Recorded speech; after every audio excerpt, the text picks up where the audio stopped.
ప్రతిదినం ప్రభు సన్నిధి. జీసస్ ఆశీర్వాదం. మీరు బాగుండాలని ప్రతినిత్యం ప్రార్థిస్తూ ప్రభుని స్తుతిస్తూ ఉన్నాం పిల్లరా. జీసస్ ఆశీర్వాద మినిస్ట్రీ తరపున మీ అందరికీ శుభాభివందనాలు, దేవునికి స్తోత్రాలు. సంతోషకరం.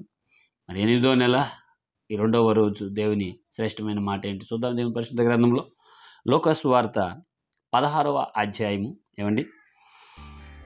30వ వాక్యాన్ని చదువుతున్నాను. అక్కడ ఇలా రాయబడిందండి.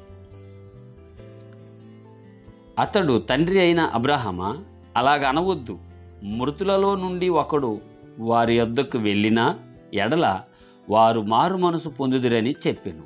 ఏమంటున్నాడు? అబ్రాహామా, నువ్వు అలా అనబొద్దు. తండ్రి అయిన అబ్రాహామా, నా సహోదరులు 5 ఉన్నారు, లేదా బహుశా 4 ఉన్నారు. ఈ 5 క్రీస్తును గురించిన వార్త తెలియకపోతే వారు ఎలా మారు మనసు పొందుతారు? అందుకని ఒకడు అంటే నన్నైనా పంపు, లేదా నువ్వెవరినైతే అనుకుంటున్నావో వాళ్ళనైనా పంపు. వాళ్ళు మృతులలో నుంచి లేచి వెళ్ళి చెప్తే కానీ నా సహోదరులు అంత తేలిగ్గా నమ్మరు. నిత్య జీవం ఉందని నమ్మరు, రక్షణ ఉందని నమ్మరు. భయంకరమైన అగాధము, పాతాళం అనబడిన ప్లేస్ ఉందని వాళ్ళు విశ్వసించరు. పాతాళం ఉందని భయం వస్తే పరలోకానికి వెళ్ళాలని ఆశ పుడుతుంది. ఆ ఆశ వాళ్ళకి అంత తేలిగ్గా రాదయ్యా. ఎందుకంటే వాళ్ళు కొంచెం కఠినస్తులు, వాళ్ళు కొంచెం గట్టి మనసు గలవారు. ఎవరి మాటను అంత తేలిగ్గా వాళ్ళు తీసుకోరు. ఎంత మంచి అయినా చెడైనా వాళ్ళు పడితే కానీ పాటు వాళ్ళకి అర్థం కాదు అన్న విషయాన్ని తేటగా తెలియజేస్తున్నాడు. హల్లెలూయా. మరి ఈ వాగ్దానంగా ఈ మాట ఎందుకు అంటున్నాడంటే, ఏమండి,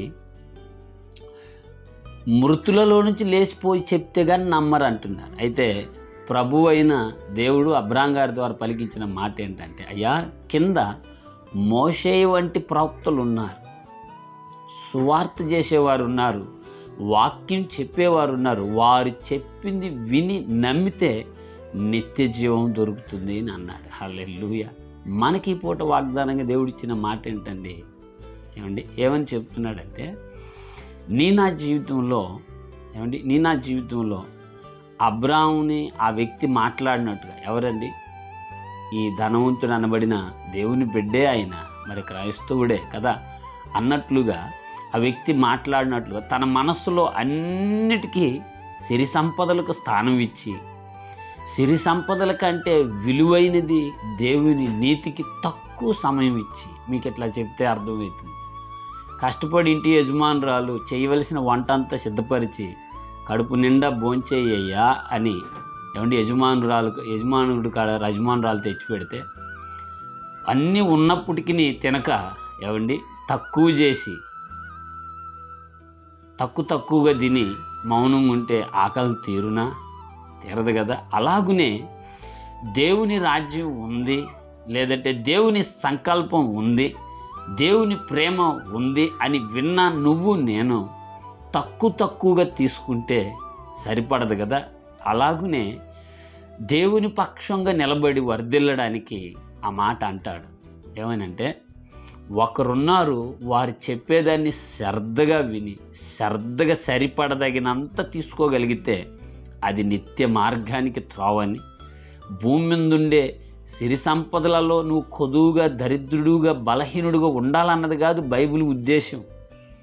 అన్నిటిలో శ్రేష్టమైన స్థానం దేవునికి ఉండాలన్నది దాని ఉద్దేశం. అందుకే అంటాడు, చెప్పేవాళ్ళు ఉన్నారులే కానీ నువ్వు మాత్రం పోవద్దు అని, నీకు పోవడానికి అవకాశం లేదని ఒక మాట అన్నారు. మృతులలో నుంచి లేచిన నజరేయుడైన యేసుదేవుడు ఉన్నాడు. ఆయన సువార్త ఆయన్ని గ్రహించి తెలుసుకుంటే చాలు, వారు కూడా రక్షింపబడతారన్నని అన్న మాటని మనం అక్కడ గమనించగలుగుతాం. ఆ మాటల్లో మనం ఆలోచిస్తే మరి ఈ మాటలు వింటున్న పిల్లరా, ఇక్కడ ఆ వ్యక్తి అన్నట్టుగా నువ్వు నేను అనుకుంటే ఎంతవరకు రాంగు రైటు చూడండి ఒకసారి. అతడు తండ్రి అయిన అబ్రాహామా, అలాగ అనవద్దు, మృతులలో నుండి ఒకడు వారి యొద్దకు వెళ్ళని ఎడల వారు మారు మనసు పొందదని చెప్పాను. వెళితే కానీ మారు మనసు పొందరని. ఒకసారి ఆలోచించండి. చనిపోయిన నీ కుటుంబీకుడు వచ్చి సువార్త చెప్తేనే నువ్వు నేను నమ్మితే మనం ఇక ఎంతటి స్థితిలో ఉన్నామంటే ఒక మాట మనకు కనబడుతుంది బైబిల్ గ్రంథంలో. తోమ ఆయన ఆయనకి సిలువ వేయబడిన గాయాలలో వేలు పెట్టి చూస్తే కానీ నమ్మలేదు అన్న విషయం.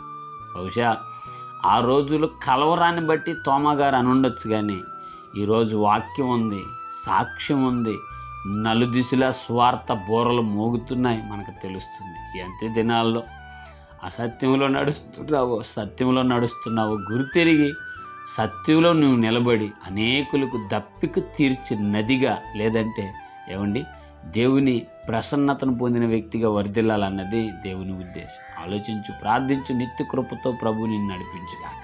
ఆమేన్. ప్రార్థన. పరిశుద్ధుడైన మా తండ్రి, మీ కొందనాలు ఈ వాగ్దానం వీక్షిస్తుండగా నాయన, ఇదిగో అట్లా అనవద్దు అబ్రాహాం అని ధనవంతుడు అనే వ్యక్తితో అబ్రాహాం గారు మాట్లాడుతున్న ఈ వాగ్దానపు మాటను మీరు ఇచ్చారు. నిజమే, చూసిందే నమ్మక, చెప్పింది వినక ఉన్న వేళ ఒకవేళ ఈ వాగ్దానం వీక్షించే వాళ్ళు ఉంటే వారు కూడా గ్రహించి తెలుసుకోవడానికి, నిలబడ్డ మార్గము సత్యమైనదని గురితెరిగి బలపరచబడడానికి కృప చూపమని, మీ నామని మహిమ తెచ్చుకున్నామని, పరిశుద్ధుడైన యేసు నామంలో సత్య మార్గములు అనేకులు నడిపించి మీ నామ మహిమ తెచ్చుకున్నామని యేసు నామంలో అడుగుచున్నాం పరమ తండ్రి.